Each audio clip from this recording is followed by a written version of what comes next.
Blessed is the one who walks the right way, not in. All right, everyone, welcome. Ready to dive in.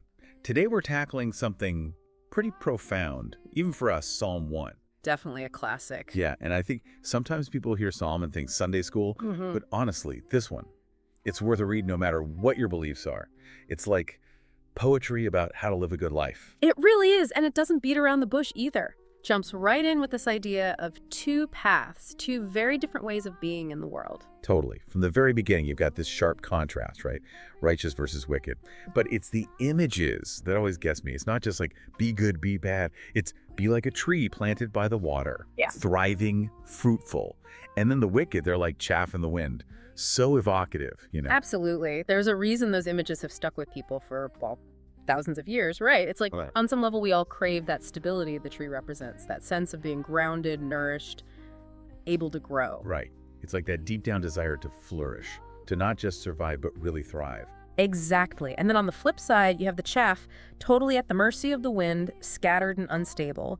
It just taps into this fear of being totally out of control, which, let's face it, we all relate to. Totally. And that actually makes me think about how this whole psalm, it's really focused on choice, isn't it? It's not like you're just born good or bad. It's about the path you choose to walk every day. 100%. It's all about action.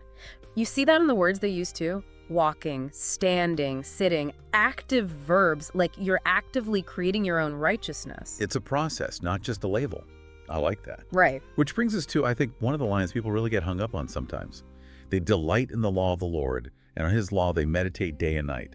Now, okay, we know the law here is referring to the Torah, right? But delighting in the law, that just is different than like blindly following rules. Yeah, it definitely implies something deeper. It's more about this real love for understanding divine wisdom, you know? For some, it might be about finding that joy in studying scriptures, really digging into the text. For others, it could be about really internalizing the teachings, making them a part of who you are, how you move through the world. So less about checking things off a list, more about letting these principles really shape you from the inside out. Exactly. And then, of course, there's the whole prosperity thing. The psalm says, whatever they do prospers. That's a big one. Always makes me wonder, are we talking straight up wealth here or something more? It's a great question. And honestly, like a lot of this poem, it's open to interpretation.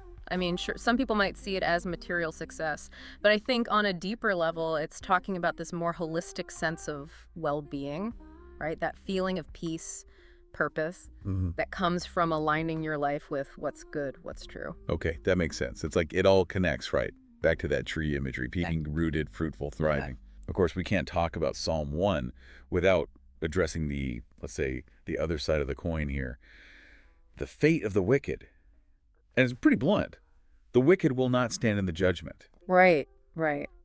So how should we understand that idea of judgment within the whole context of what this poem's getting at? Yeah, I don't think it's necessarily about like a specific event, you know. It's more about those natural consequences we create by the choices we make. It's saying, look, if you choose the path of wickedness, ultimately that's going to lead to some form of self-destruction. Remember the chaff, it's that scattering, that falling apart. Okay, so bringing this all home for us today, we've got this ancient poem, right?